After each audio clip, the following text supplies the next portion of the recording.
Hello, we're at Apex Expo 2022, San Diego. I'm joined by Zac from Siemens. Thanks for coming over. Thanks a lot. Day two of the show. The show's bigger than I was expecting, actually.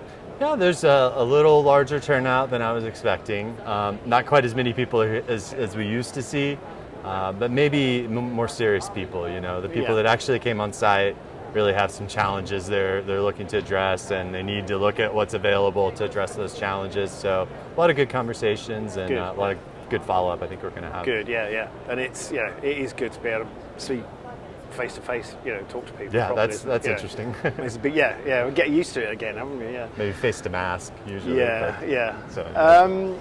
So actually, you're talking about supply chains, which everybody is actually talking about supply chains problems.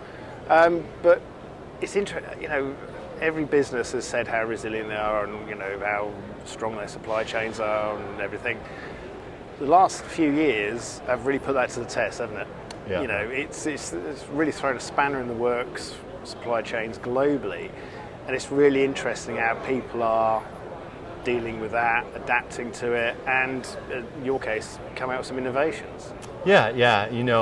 It's really a challenge right now. People are having to wait a long time for parts. They're starting to look at second sources for components, and that introduces a lot of risk, a lot of additional management you need to do. You want just finding the components. So we have, that's where we put a lot of focus the past year.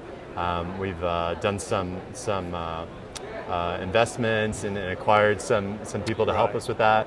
So we're able to now look out into the supply chain, see what parts are available. We can actually give a rating, based on everyone that's using those parts and the quality they're having, that type of thing. So we really need to help people first find the parts, and I think that's the first challenge. But once they have the parts, once they get them in the house or in their factory, one thing I like to work with, or I've been working with lately, is kind of the supply chain in the factory. So there are all these logistics transactions that go into just receiving the material and pushing it around the factory.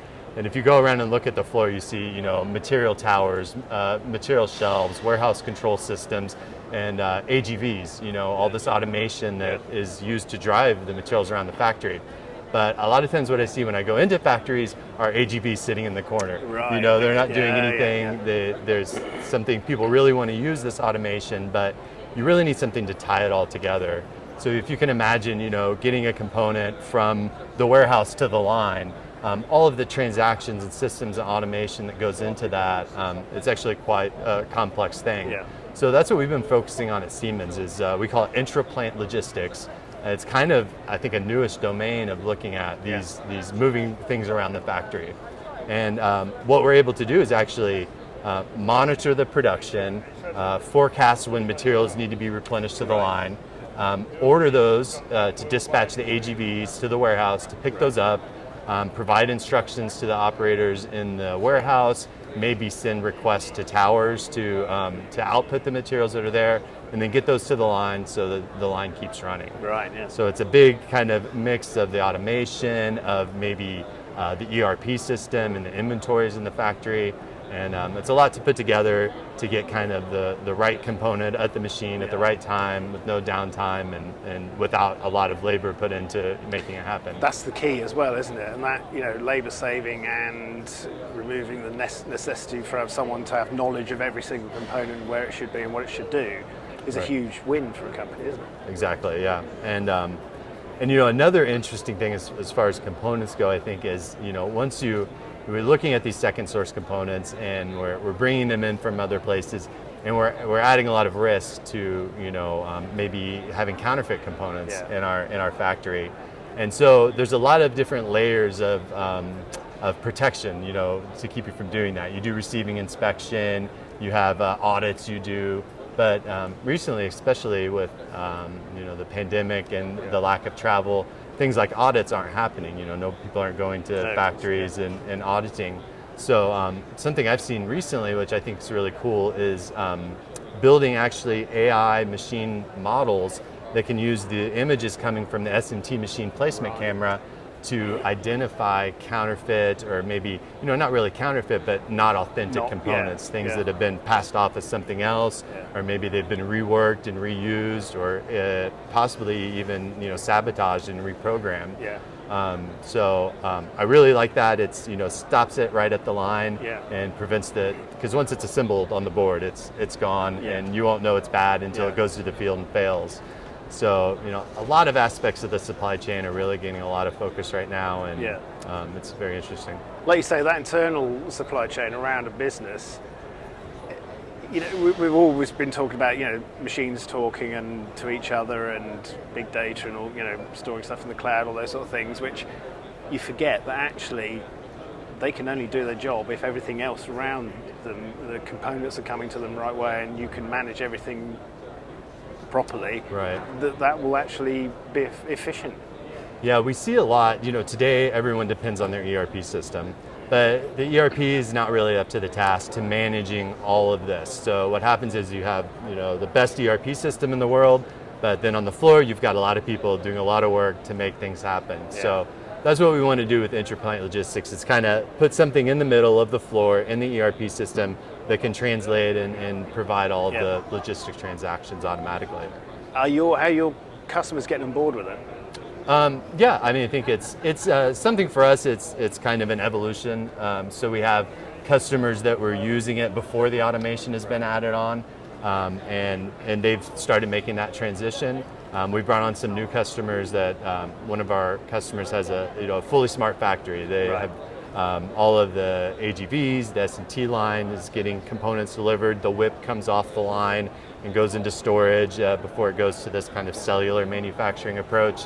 And it's a really great concept, but I've only seen a few people that are able to pull it off today.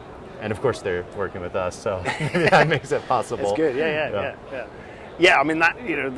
We've been talking for decades about, lights off factories and totally automated lines, and it's only now we're starting to see and it work for real. It's coming together, but still it's huge investments, I think, to make it a reality. That is and we have some people we work with, they've got this one person line, but you really go there's like 5 people on it all the time. So it's there's still quite a ways to go, and luckily a lot of opportunity to make improvements. Yeah, and I guess, your job is as much to look over the hill and see what's coming over the horizon, isn't it? Right, yeah. Be able to lead them. Because they're going to come to you for solutions, aren't they? Yeah, one place we're really kind of looking at over the horizon is like predictive analytics, so using AI and machine learning, and that comes to the counterfeit detection. That's, I think, a really novel approach to using AI. I think you go around and a lot of people, you talk about maybe an inspection process where you're getting inspection results and you want to have AI kind of confirm that. And that's a really clear, I think it makes sense to everybody. Oh yeah, of course we could have our AI figure that stuff out for us. But the idea of looking at the images from the placement machine to identify counterfeit components, that was, I think, a really kind of out there thing that is kind of cutting edge. Yeah, and it's immediate, isn't it? Like you say, as soon as you see the first one, then it's shut down and it can be dealt with. Yeah, you can actually tell the machine to toss those components if it doesn't pass. Yeah, that's fantastic. And you've got that working in real world situations, though? Yeah. We've got partners we're working with, and quite a few lines out there. We actually have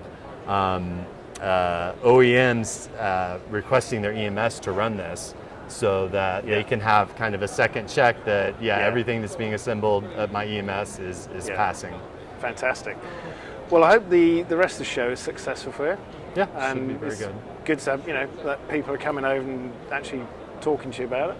Yeah. Have you seen a lot of people saying it's a lot of US people are coming here? Obviously, it's an international show, but the last 2 years have been so weird, kind of thing. It's good to see these things starting up again, isn't it? Like Productronica back in November. Hopefully, a year down the line, we will be back to where we were before. Yeah, I think this year I'm seeing a lot of domestic people, a lot of people from the Americas. Not so much from Asia, not so much from Europe like in the previous years. But again, a lot of serious conversations, really looking for help with the challenges they're having. Excellent. Thanks for sparing the time to talk to us, Zac. Yeah, thanks a lot. Pleasure to see you. Thank you. Very good.